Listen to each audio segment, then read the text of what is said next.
What's going on, you guys? My name's Mr. Relliks. Welcome back to the channel. In this video we're going to be doing Desert Treasure, and I do have to warn you that this is not a guide, but this is my playthrough and this is how I got on. So please don't use this as a guide because you will fail at this quest by watching me. But if you're here for entertainment value only, then please continue to watch.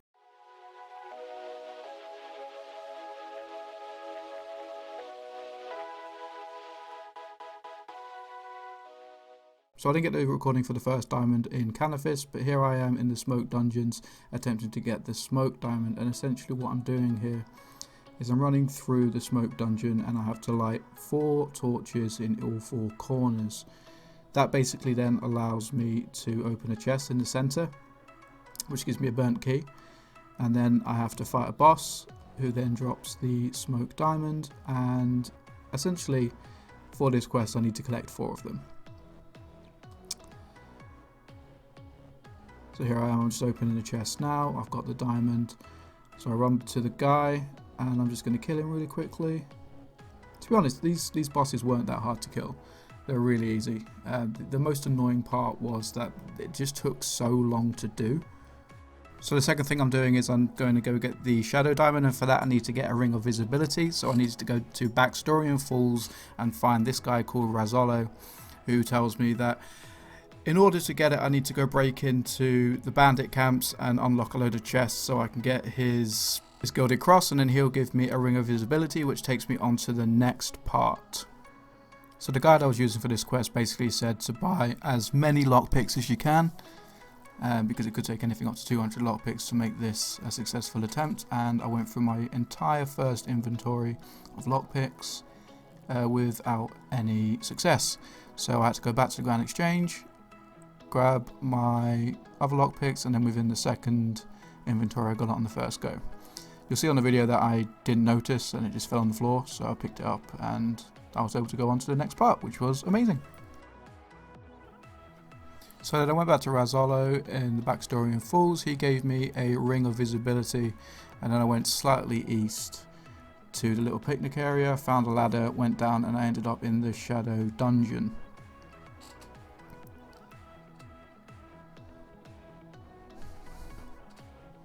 Now the thing with this quest is there's a lot of dungeons and there's a lot of little mazes going around, so the hardest part is honestly just looking at the map and figuring out which way you need to go, because you can get lost.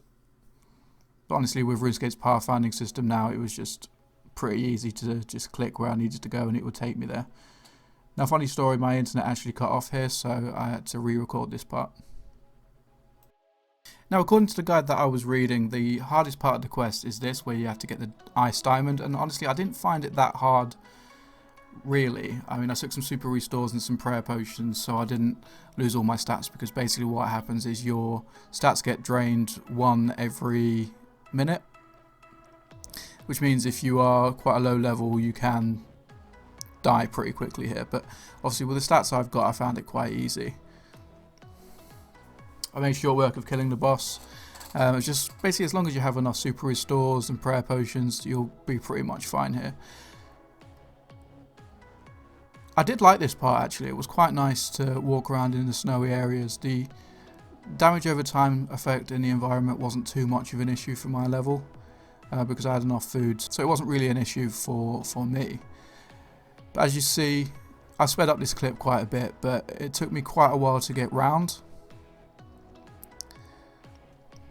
What you're actually watching now is a clip that's been sped up to 5 times its normal rate. But essentially all I'm doing here is traversing the map just so I can free these 2 ice ogres, I think they are. I can't really remember what they are. But when I free them, they give me the key and I can go on my way. So now that I had all the diamonds, it was time to go back to the Al-Kharid Desert, and I had to go south of the bandit camp lodestone and activate all of the obelisks with the diamond. Now, doing this in any particular order, I didn't really know what order it was in. The guide said you should be able to see what order it is just by looking at them. I looked at them and couldn't see any sort of pattern, so I just did trial and error and managed to get it in the end. But there I was in the in the pyramid, and honestly, this wasn't hard. It was literally just a little maze game you had to get through. Now, I didn't take any gear with me. Now, this was my mistake. I didn't take any weapons, I didn't take any armor, and I didn't take any food. The only food I had was the strange fruit, which doesn't heal you for HP, it heals you for run energy. Now, the reason I didn't take any food was because the guy didn't say I needed any food, because he didn't say I was going to be getting attacked by any monsters. Now, in hindsight, it is a dungeon, it is a little maze, and there are traps, so I should have known that there would be something that I had to kill eventually.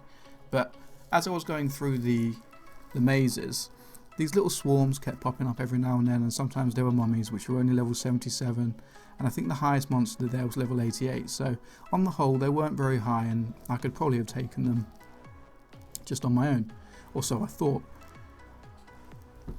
Because as I reached the final room, I was speaking to the final NPC, and then a swarm of scarabs appeared. Now, I had no weapons equipped, as I said. I tried to trap them behind a door, behind a rock, to see if I could get rid of them, but eventually they just killed me because I had no weapons whatsoever. So what I did is I went back to the Grand Exchange, I equipped my Noxious Scythe, and I equipped the Boots of Lightness, which made my total weight 0 kilograms. Went back to the pyramid straight away, got it banged out, went through no problems at all, and was then able to complete the quest. In total, I think it took me about 2 hours to get this quest completed, but very happy that I got it unlocked. Thank you so much for watching this video. If you liked it, give me a thumbs up, check out the videos on screen now, and make sure you subscribe. I'll see you in the next one. Peace.